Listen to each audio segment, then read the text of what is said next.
So now I'd like to invite Curtis, Katie, and Marlo up to talk about the research behind this presentation. Thank you, Jamila. This is Curtis Jones from University of Wisconsin in Milwaukee with my colleagues Catherine Rainey and Dr. Marlo Reeves. And first of all, we'd just like to thank Jamila and Kyle and the folks at AIR for inviting us to talk with you all today about this research and this really important topic. Both of the studies that we're going to talk about today are part of a research practice partnership we have with DPI and with UW-Madison. And they're also part of the Wisconsin Educator Effectiveness Research, Educator Effectiveness Evaluation that we've been working with DPI with for about 8 years now or so, give or take 1 or 2. So the first study that we're talking about today is we looked at the retention of Black, Latinx, and white teachers from 2017 to 2019 statewide across Wisconsin. And we also followed novice teachers who entered Wisconsin public education in 2013. We followed them through 2019 to see who was retained in their school and in public education. And the reason we were doing this is there's a lot of discussion around diversifying the education workforce and a lot of focus that's been on finding ways of increasing the pipeline, especially for diverse educators.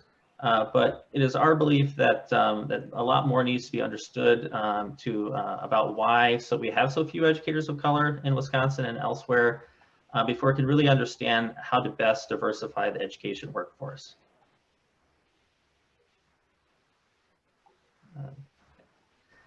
So the first thing we looked at was what you call the diversity gap between students and teachers in Wisconsin, and it's large. So you have 69% of students that are white, or 31% who are students of color, and you have almost all teachers, 95% who are white. And the gap is getting wider. In the last 10 years, the percentage of students of color has increased by 50% in Wisconsin, while the percentage of teachers of color has seen very little change. Focusing on Black students, few Black students in Wisconsin are provided the opportunity of being taught by a Black educator, which we know from previous research is really important for their achievement and success. And only 2% of all Wisconsin teachers are Black, compared to 9% of students, but that's a little misleading because 71% of all Black educators are in the Milwaukee Public Schools. So outside of MPS, only 0.6% of teachers are Black, compared to 4.5% of students, and 86% of all Wisconsin schools have no Black teachers.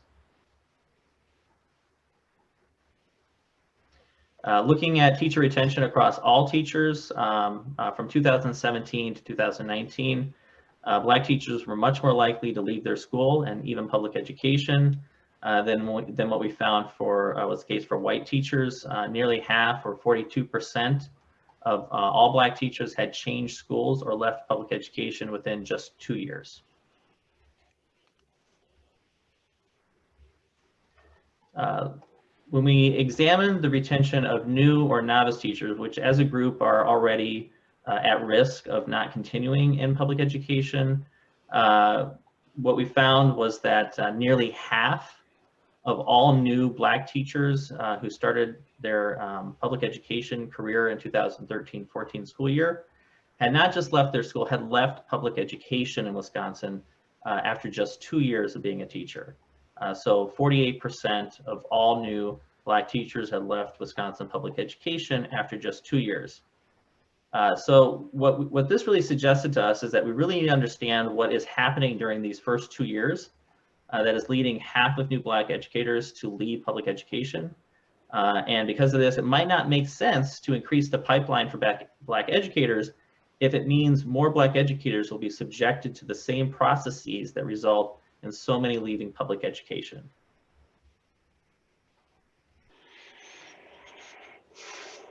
So what we did was conducted surveys of educators across all Wisconsin in 2017. These surveys asked teachers about the trust that they felt with teachers in their school.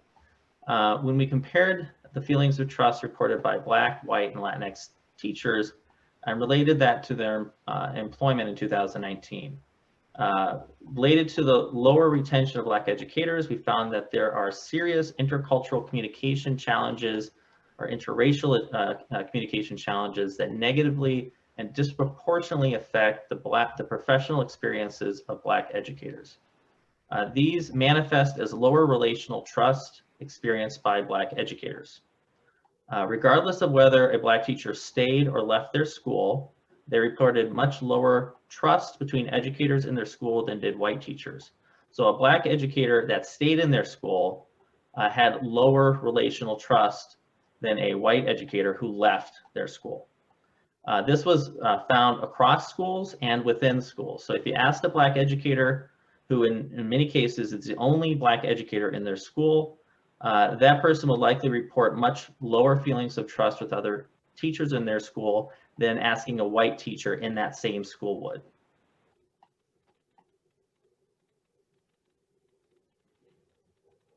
So following through to 2019, looking at what happened after 2 years of being a teacher, the trust between educators largely determined if the educator stayed or left their school. Teachers who reported higher trust between educators were more likely to stay. That's probably not surprising. And in fact, a Black teacher who felt the highest level of relational trust were more likely to stay, but the higher they got, they started to converge on the same retention rates as Latinx or white educators. So when it was really high trust reported by the individuals, retention was high across all groups. In our second study that my colleague, Dr. Marlo Reeves, will present, we expanded our analysis of the professional culture in schools beyond trust. Look at the things that build off of trust, like teacher collaboration, teacher commitment to their school, attitudes towards the educator effectiveness system. This study included 211 schools and followed them from 2017 to 2019. During this time, we used teacher surveys to compare the strength of professional culture in schools serving Black, Latinx, and white students. During this time, 73% of all teachers completed surveys, which was more than 15,000 completed surveys across all 3 years. We then examined the impact that the strength of the school's professional culture has on schools' change and the achievement of Black, white, and Latinx students. No. Thanks, Curtis. As he was saying, for the second study, we looked into the many elements of the school's professional culture, particularly those related to teacher satisfaction, commitment, retention, and trust. We gave special attention to the ways race, racism, and anti-Blackness shape the data. And most importantly, we looked at how and in what ways do young people of color, how are they influenced by schools' professional culture? While looking at the professional data, we wanted to develop ways of describing schools with thriving professional environments versus looking at those looking to improve. As you see in the previous slide with the chart, schools with thriving professional culture are seen as organized to improve with high teacher satisfaction, high teacher commitment, trust in their principal, as well as trust in their principal's feedback. Thinking back to the study that Dr. Jones was talking about a second ago, we know that Black teachers are often not teaching in schools seen as organized to improve. Here, we considered the ways that professional culture, race, racism, and anti-Blackness affect students. This work shows that although only a quarter of schools serving white students in Wisconsin that were in the study are organized to improve, their achievement scores continue to be better than the Wisconsin state average. Only about 10% of schools in the work that are serving Black and Latinx students were considered to be organized to improve. And they were able to raise achievement scores over time. In the schools not organized to improve, the achievement scores were either maintained or below average. And those are also schools that are serving predominantly students of color, Black and Latinx students. I'll end my piece with just a few questions on that data. You know, what does it mean to know that our young people and the likelihood of them succeeding in schools is so deeply tied into the ways that we see and treat teachers? We say we want to include and make inclusive environments for Black teachers, how are we defining inclusive? In what ways do our efforts both humanize and support Black teachers, especially teachers that are within predominantly Black and Latinx schools, or schools with predominantly Black or Latinx students, right? How are we supporting and humanizing their efforts in themselves?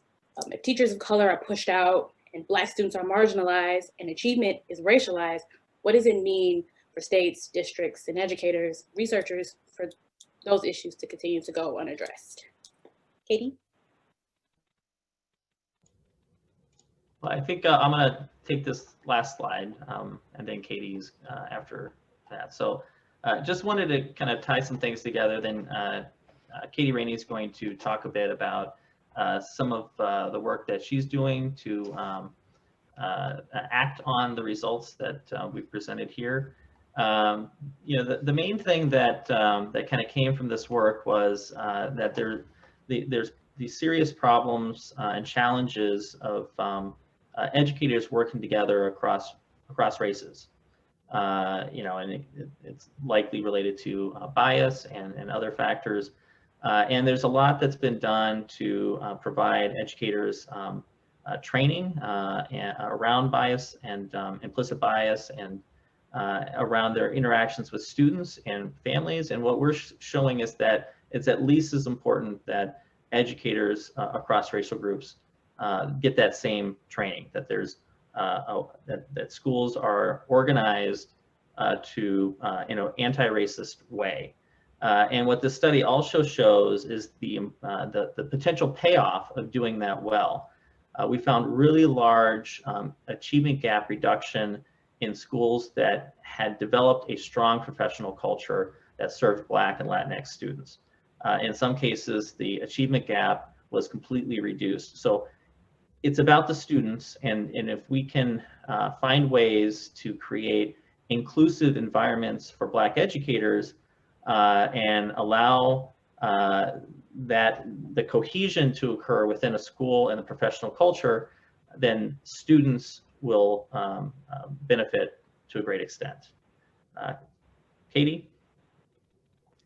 Yeah, so I just wanted to offer a few things that we are going to be doing based off of these findings. And first is just to continue this evaluation work. One of the things that I don't know if it was clear at the beginning is that we didn't seek out to study this particular study. We were actually evaluating the impact of our educator effectiveness system and found in the data things that were standing out and decided to that it was important to look into it. So the first commitment is continuing to fund and support this evaluation work with Marlo and Curtis to be able to continue to learn and inform not just the work of my team, but also the work of the state agency, because obviously this has impact well beyond the work of my team. Second, we've also found that through the study, we know that schools that are organized to improve, which does include aspects of the educator effectiveness system, do have impact on closing achievement gaps, but we want to be even more explicit about that and even more effective. And so one of the things that we've learned is that for people that are coming with an equity lens or an anti-racist lens, they see equity in the educator effectiveness professional development system. They infuse it throughout and they see how it's already built in. For those that maybe haven't been as trained or have as strong of a foundation in equity or anti-racism, it's not there to them. So we wanted to make changes to our system to be more explicit about equity. And as Curtis mentioned from the findings of the study, that includes focusing on self, focusing on interactions with students, but also focusing on interactions with other educators. So we'll be building that into our processes. We'll be revising the self-review process to not just review and reflect on our practices, but also on ourself, our identity and our biases and how that impacts how we show up in our practices. We'll also be building in prompts that, that focus on setting goals with an equitable lens, and then to have that inform ongoing learning to change our practice to be more equitable. The goals will also be much more rigorous. We're no longer going to be allowing educators to set goals that are ambitious but achievable, and instead we'll be requiring all educators to set goals that move students to grade level or above. And we'll be coaching observers, coaches, and evaluators to focus specifically on observing for practices and coaching for practices with an equity lens. As part of these changes, we're going going to be convening a statewide training for all school teams. And in that, we want to leverage that opportunity. So we'll be infusing a foundational equity training for all school teams, which I believe is the first time we're doing a statewide training focused on equity. And then in that, we'll be going deeper into the educator effectiveness system. In that, we'll be coaching and training people to specifically coach for equity and practices around equity. And then finally, we'll be linking all of this work to a streamlined HR process where from day one, you're looking to hire anti-racist teachers. And we're actually learning from one of our fellow panelists using some of the resources that he has created to inform that work. Thank you.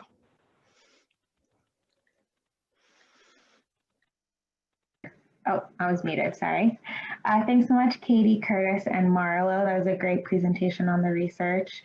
We just have a couple minutes for questions, and I'll go ahead and ask a couple that have come up. We will have a panel discussion at the end, so we'll have more time for questions. This is just for kind of quick clarifying questions now. But there was one question that came up on study 1, that one of the participants noticed that the retention numbers went up after year 2 and was wondering if you had ideas for what factors contributed to that. Yeah, no, that's a great question, and something we also noticed that over time, specifically the retention for Black and Latinx teachers did improve after the second year. And you know, it's only anecdotal evidence at this point for why that might be, but it seemed like there was more of a push to get out of the school that they were currently in. And that, you know, they weren't necessarily done with being a school teacher as much as they were done being a school teacher in the specific school that they were in. So once they had some distance from that school, then they were able to re-enter the workforce and maybe find a school that was a better fit for them for whatever they were looking for. Yeah, okay, that makes sense. Well, thank you all so much. We don't have too much time, so I think we're going to go ahead and move on.